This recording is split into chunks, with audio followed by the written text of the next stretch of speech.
이 시간에 오늘 우리에게 주신 하나님의 말씀 함께 나누겠습니다.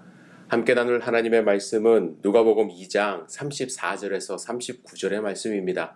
우리 함께 읽겠습니다.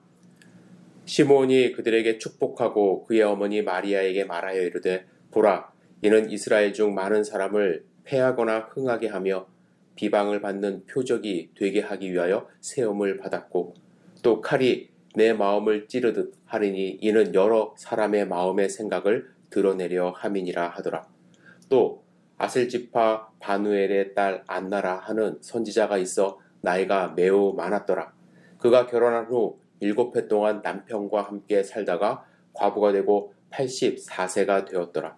이 사람이 성전을 떠나지 아니하고 주야로 금식하며 기도함으로 섬기더니 마침 이때에 나와서 하나님께 감사하고 예루살렘의 속량을 바라는 모든 사람에게 그에게 대하여 말하니라. 주의 율법을 따라 모든 일을 마치고 갈릴리로 돌아가 본 동네 나사렛에 이르니라. 아멘. 오늘 주실 말씀을 생각하며 잠시 기도드리겠습니다. 사랑과 은혜가 충만하신 아버지 하나님, 주님의 말씀을 사모합니다. 주님 말씀 선포하여 주시옵소서. 지금 성탄절을 저희들이 기대하며 대강절을 지내고 있습니다.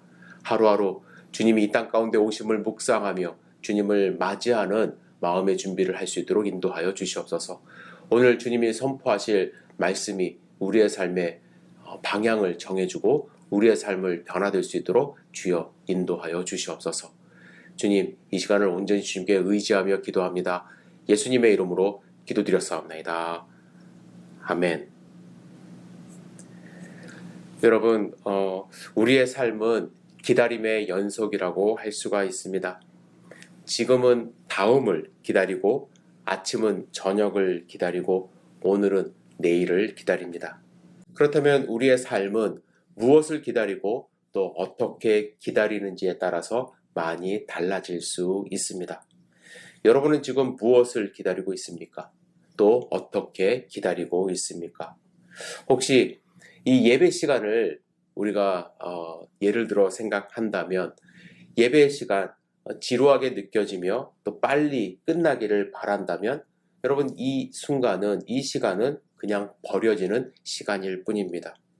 그렇다면 이 순간은 우리 인생에 전혀 의미 없는 시간이 될 수 있겠죠. 반면에 이 시간이 다시 오지 않을 시간이라 생각하며 기대하는 마음으로 오늘 내가 하나님께 드려지는 찬양, 또 하나님이 주시는 말씀, 내가 다시 할 수 없는 찬양이고 다시 들을 수 없는 것이라고 생각하며 이 예배를 함께 드린다면 많은 차이가 있지 않을까 생각해 봅니다. 우리는 성탄절을 기다리며 대강절을 지내고 있습니다. 이 기간 동안 우리는 예수님이 이 땅에 오심에 대하여 다시 한번 묵상해보고 예수님을 기대하는 마음으로 기다리는 마음으로 성탄절을 하루하루 준비하고 있습니다. 오늘은 성경에 나오는 인물들을 통해서 그들은 어떻게 기다렸고 무엇을 기다렸고 그 기다림의 결과는 무엇이었는지 함께 생각해 보려고 합니다. 그 전에 여러분과 함께 기다림이란 무엇인가를 잠시 생각해 봤으면 좋겠는데요. 먼저 기다림이라는 것은요, 나에게 원함이 있다라는 것입니다. 원하는 것이 있다라는 거예요. 여러분, 원하는 것이 있다라는 것은 의욕을 가지고 있다라는 것이죠. 여러분 한번 생각해 보세요. 기다림이라는 그 시간은요, 상당히 지루합니다. 무언가를 기다릴 때 지루할 수밖에 없어요. 그런데 무언가를 기다리는 행동을 한다라는 것은요, 그만큼 그 기다림을 통해서 얻는 것이 그만큼 원하는 것이 있다라는 거예요. 그래서 그만큼 의욕을 가지고 있다라는 것이죠. 그러니까 그 지루한 시간을 참아내는 것이죠. 예를 들면 음식을 주문했어요. 음식을 원하는 사람, 배고파서 음식을 원하는 사람은 간절함으로 그 시간을 기다립니다. 조급한 마음으로 기다리죠. 반면에 음식 별로 원하지 않고 배가 부른 사람은 음식을 원하지 않기 때문에 그 시간이 지루할 뿐이에요. 빨리 식당에서 나가고 싶은 그런 사람들도 있을 거예요. 여러분, 예수님을 기다린다라는 것은요, 예수님을 원한다라는 거예요. 예수님을 원하지 않는 분들은 반대로 성탄절이 그저 세상 사람들과 같이 그냥 선물만 기다리는 그 시간일 뿐입니다. 여러분 잘 생각해 보세요. 나는 정말로 예수님을 원하는 삶을 살고 있는가? 그분 한 분만으로 만족을 누리며 살 수 있는, 그래서 예수님 한 분이 나의 인생의 전부인가? 그런 원함이 있는 삶을 살고 있는지, 그런 기다림으로 성탄절을 기다리고 있는지 잘 생각해 보시기를 부탁을 드립니다.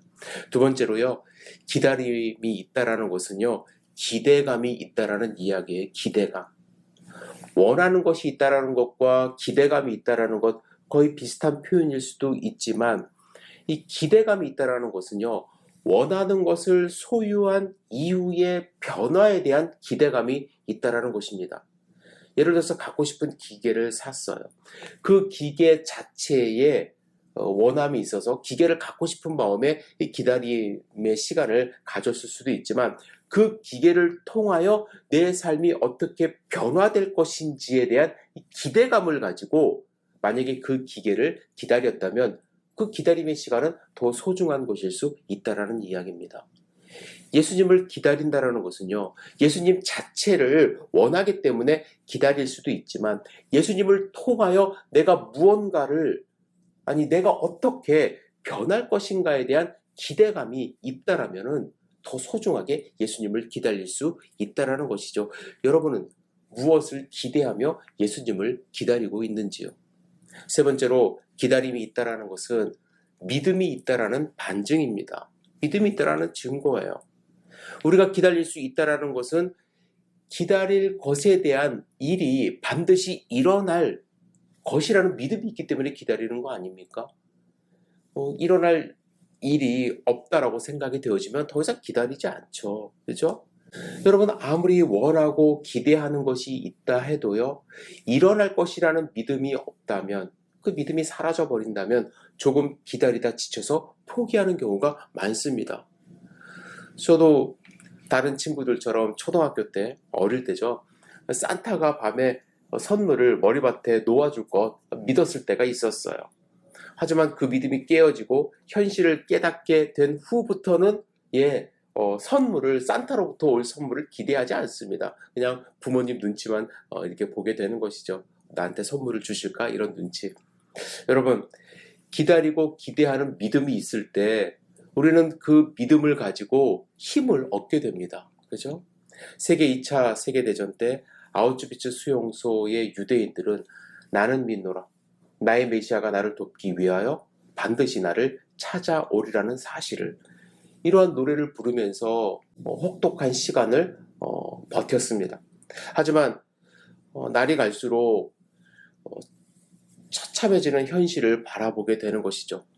옆에 있는 동족들이 가스실에 실려가 비참한 죽음을 당하는 모습을 보면서 생존에 대한, 메시아에 대한 기대를 하루하루 잃어버린 채 불렀던 노래를 이렇게 바꾸어 부르기 시작합니다. 그런데 때때로 우리를 구원할 그 메시아는 너무 늦게 오신다. 이러면서 절망감에 빠져 있었습니다. 그런데 어느 날 그 수용소에 외과 출신 젊은 유태인이 잡혀왔습니다. 그도 자신의 동족들과 함께 그 노래, 절망스러운 노래를 부르다가 이 노래가 무언가 잘못되었다는 것을 알게 됩니다. 그리고 생명을 포기한 채 매일매일 줄지어서 가스실로 향하는 동족들의 그 처참한 모습을 보면서 여기서 나는 그냥 절망할 것인가, 포기할 것인가 라고 생각을 하다가, 아니다, 나는 살아야 한다, 생명의 의지를 가져야 한다 라는 생각을 하게 됩니다. 그래서 어느 날 그는 우연히 줍게 된 유리 파편 조각 하나를 날카롭게 갈아서 동족들이 잠든 밤에 홀로 일어나 매일 밤 자신의 얼굴을 면도하기 시작합니다. 깨끗하게 얼굴을 다듬었어요. 다른 유태인들은 죽음을 받아들인 듯 체념하고 가스실로 향했는데, 그의 얼굴을 그 독일군들이 보니까 깔끔한 거예요. 그에게서 삶의 강렬한 의지를 보았다고 이야기를 합니다. 그래서 죽이기에 너무 아까워서 하루하루 미뤘다고 합니다. 그를 가스실로 보내지 않았대요. 그리고 나서 마침내 전쟁이 끝남으로 수용소에서 나오게 되었습니다. 수용소에서 나올 때 그는 그 동족들이 부르던 노래를 바꿔서 부릅니다. 나는 믿노라 나의 메시아가 나를 돕기 위해 반드시 찾아온다는 사실을. 그런데 사람들은 너무 서두른다. 사람들은 너무 서둘러 믿음을 포기한다.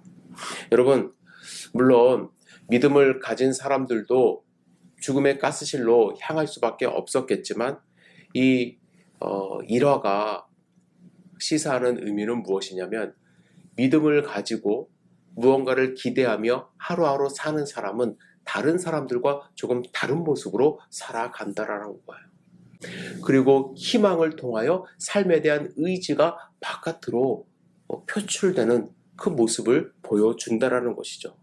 여러분, 우리가 살면서 무언가를 기대한다라는 것, 특별히 예수 그리스도를 기대한다라는 것, 그에 대한 믿음을 갖는다라는 것, 메시아에 대한 믿음을 갖는다라는 것은 너무나도 중요한 일입니다.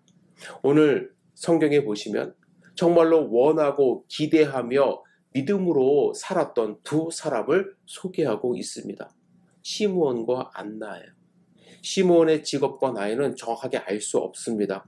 그런데 누가는 이렇게 소개합니다. 이스라엘의 위로를 기다리는 자라. 당시 이스라엘은 로마의 통치 아래서 엄청난 경제적인 어려움, 정치적인 시련, 종교적인 탄압을 받고 있었기 때문에 하나님의 위로가 필요한 상황이었습니다. 그런데 그들에게 있어서 진짜 위로는 무엇이었을까요? 해방이었을까요? 부자가 되는 것이었을까요? 아니에요. 그들이 수백 년 동안 기다려왔던 하나님이 구약을 통해서 약속하신 메시아가 이 땅에 오셔서 하나님 나라를 선포하는 것이 그들에게 참된 소망이었어요. 그를 통하여 새하늘과 새 땅이 이루어지는 그 모습을 바라보는 것이 그들에게 소망이었습니다. 시므온은 하나님 나라가 선포되기를 바라며 하나님이 보내신 메시아 그리스도를 기다리며 하루하루 살던 그런 사람이었어요. 안나도 마찬가지였습니다. 안나는 선지자였다고 말씀하지 않습니까? 그는 7년 동안 남편하고 살다가 과부가 돼서 이제 84세가 되었습니다. 과부가 된 이후에 50년이 넘도록 그는 성전에서 금식과 기도를 하던 여인이었습니다. 그렇죠? 안나는 왜 이러한 삶을 살았을까요? 그 역시 위로가 필요했기 때문에 위로를 기다리는 삶을 살았던 것입니다. 하나님의 위로를 기다리며 평생 기도하며 살았습니다. 그들에게는 원하는 것이 있었고 기대하는 것이 있었고 참된 믿음이 있었습니다. 이렇게 기다림의 삶을 살았기 때문에 그들이 보여준 그들의 삶의 모습이 있었어요. 첫 번째는 경건한 삶입니다. 경건한 삶. 누가는 시므온에 대하여 의롭고 경건한 사람이었다라고 말씀합니다. 안나는 어떤 사람이에요? 밤낮으로 기도를 하던 사람이었습니다. 여러분, 그들이 이렇게 경건한 삶을 살 수 있었던 이유가 무엇이었을까요? 그들은 누구를 기다리는지 그 기다림의 대상이 누구였는지 분명히 알았기 때문에 그렇습니다. 여러분이 기다리는 것은 무엇입니까? 여러분이 기다리는 것은 누구입니까? 기다림의 대상이 누구인지 혹은 무엇인지에 따라서 우리의 삶의 모습이 달라질 수 있다라는 거예요. 여러분, 구약의 노아, 하나님의 말씀에 의하여 홍수를 기다렸어요. 하나님의 심판을 그 날을 기다렸어요. 그러니까 어떠한 삶을 살았어요? 수십 년 동안 배를 준비하는 삶 살지 않았습니까? 그죠? 준비하는 삶을 살았어요. 하지만 아무 생각이 없었던, 기대하지 못했던, 하나님의 심판을 믿지 않았던 사람들, 아무 생각 없이 흥청망청 살았다라는 거예요. 준비하지 않았어요. 여러분, 내일 혹은 이따 오후에 누구를 만날지 기대하며 산다고 한다면 지금 이 순간 조금 다르게 살 것입니다. 어린 아이들조차도요, 캐롤 가운데 우는 아이에게는 산타가 선물을 주지 않는데 이런 말을 들으며 산타를 기대하는 마음으로 울지 않으려고 노력하지 않습니까? 마찬가지예요. 내 인생을 결정지을 중요한 사람을 만난다고 생각해 보세요. 시므온과 안나가 기다린 분은 누구예요? 하나님의 기름 부으신 메시아 그리스도입니다. 그들을 죄에서 세상의 속박에서 해방시켜줄 만왕의 왕을 기대하는 삶을 살았어요. 그분이 언제 오실지 알지 못하고 언제 만날지 알지 못하는 그 상황 속에서 수십 년 동안 기도하며 경건함으로 살았다라는 거예요. 왜? 그들이 만날 분은 하나님이 보내주신 메시아이기 때문에 여러분이 만날 분은 그냥 아기 예수가 아니에요. 여러분과 저를 죄에서 구원해 주시고 이 세상을 구원하실 예수 그리스도 되십니다. 그분을 만날 기대감이 있다면 우리는 하루하루 조금 더 경건하게 삶을 살지 않을까 생각해 봅니다. 또한 그들이 원하고 기대하고 믿는 가운데 예수님을 만났을 때 그들이 한 행동이 있어요. 무엇이냐면 선포예요. 선포. 기다리는 분을 만나지 않았습니까? 아기 예수를 만났어요. 보통 사람들 같으면 메시아인가 아닌가 구별도 못했을 거예요. 하지만 그들은 평생을 기다리던 분이고 성령의 인도하심으로 확신을 갖게 되었어요. 확신을 가진 그들은 가만히 있질 않았습니다. 그들이 그동안 믿어왔던 믿음 선포합니다. 부모들도 요셉과 마리아도 놀랍게 여기는 그 말들을 선포하기 시작해요. 28절에 시몬이 아기를 안고 하나님을 찬송하여 이르되 주제여 이제는 말씀하신 대로 종을 평안히 놓아주시는도다. 내 눈이 주의 구원을 보았사오니 이는 만민 앞에 예비하신 것이요 이방을 비추는 빛이요 주의 백성 이스라엘의 영광이니이다 하니. 시몬은 예수님을 보자마자 하나님을 경배하고 예수 그리스도에 대하여 선포했어요. 안나도 그랬습니다. 오늘 우리가 본문 가운데 자기가 만난 예수 그리스도에 대해서 가만히 있을 수 없기 때문에 만난 모든 사람들에게 그리스도에 대하여 이야기했다라고 말씀하지 않습니까? 여러분, 안나와 시몬뿐만 아니라 예수님을 기대하며 예수님을 만난 모든 사람들 변화된 삶을 살았어요. 예수님을 만난 사람들 경건한 삶을 살았고 목숨 걸고 끝까지 예수님을 증거하는 삶을 살아왔습니다. 지금까지도 그렇습니다. 예수님을 원하고 예수님을 기대하고 예수님을 믿는 사람의 삶은 분명히 세상 사람들과 다른 삶을 살았던 것입니다. 하지만 성경에 보면 예수님을 만난 척 살았습니다. 하지만 성경에 보시면 예수님을 만난 척, 예수님을 믿는 척 하는 사람들도 많이 등장했어요. 머릿속에 가장 먼저 떠오르는 인물은 가룟 유다입니다. 유다는 예수님을 만났고 3년을 따라다녔어요. 하지만 그는 예수님이 정말로 하나님의 아들 되심을 믿고 따라다닌 것이 아니었어요. 그저 예수님을 따라다니면 인생에 큰 이득이 될 것이라는 생각으로 예수님을 따라다녔고 그래서 틈날 때마다 관리하던 돈을 뒤로 빼돌렸어요. 결국 그는 예수님을 대제사장에게 은 30에 넘겼습니다. 초대교회 안에도 유다와 같은 인물이 있었습니다. 초대교회는 극심한 핍박을 받게 되자 예수님이 다시 오실 것을 확신하며 자신들의 믿음을 지키기 위해 교회에 모여서 공동체 생활을 하기 시작했죠. 그들은 외부에서 일할 수도 없는 처지에 놓이게 되었을 때에 자신들의 재산을 팔아서 교회 안으로 가지고 들어와 함께 그들과 운명을 했습니다. 그 중에 아나니아와 삽비라라는 부부가 있었습니다. 그들은 겉보기에 예수님이 다시 오실 것을 믿었고 공동체의 일원이 되고자 하는 모습을 보였습니다. 그들은 다른 제자들이 그랬던 것처럼 자신의 땅을 팔았어요. 하지만 하나님 앞에 거짓말합니다. 땅을 팔아 사도들 앞에 내놓은 돈이 마치 자기의 모든 것인 것처럼 하나님을 속였습니다. 결국 그 부부는 하나님의 심판을 받았어요. 제가 너무 극단적인 예를 드린 것 같지만 제가 드리고 싶은 말씀의 요지는 이렇습니다. 예수님을 믿고 예수님을 기다리며 사는 사람의 삶의 모습은 다르다라는 거예요. 그들은 가룟 유다처럼 자기의 이익을 추구하는 삶을 살지 않습니다. 예수님을 팔지 않죠. 아나니아와 삽비라처럼 하나님께 거짓말하는 삶을 살지 않습니다. 왜냐하면 내가 믿는 예수님이 누구인지를 분명히 알기 때문에. 전능하신 하나님, 다시 오실 하나님, 우리를 영원히 통치하실 분임을 분명히 알고 있기 때문에 시몬처럼 안나처럼 제자들처럼 경건하게 기도하며 예수님을 증거하는 삶을 살게 된다는 것입니다. 여러분, 우리는 대강절을 지내고 있습니다. 이제 며칠 후면은 성탄절을 맞이하게 돼요. 여러분은 무엇을 기대하고 있습니까? 여러분, 예수님 만날 준비하고 있습니까? 아니, 지금 예수님을 만나는 삶을 살고 있습니까? 그렇다면 내가 만나는 사람이 누구이고 내가 주인으로 모신 분이 누구인지 분명히 안다면 우리는 세상 사람들과는 조금 다른 모습으로 이 삶을 살아가지 않을까 저는 생각해 봅니다. 여러분, 세상 사람들과는 조금 다르게, 경건하게, 그리고 예수님을 증거하면서 하루하루 사실 수 있기를 주님의 이름으로 축복합니다. 기도하겠습니다. 전능하신 주님, 우리를 위하여 이 땅 가운데 오실 예수님을 기대하며 살아갈 수 있도록 인도하여 주시옵소서.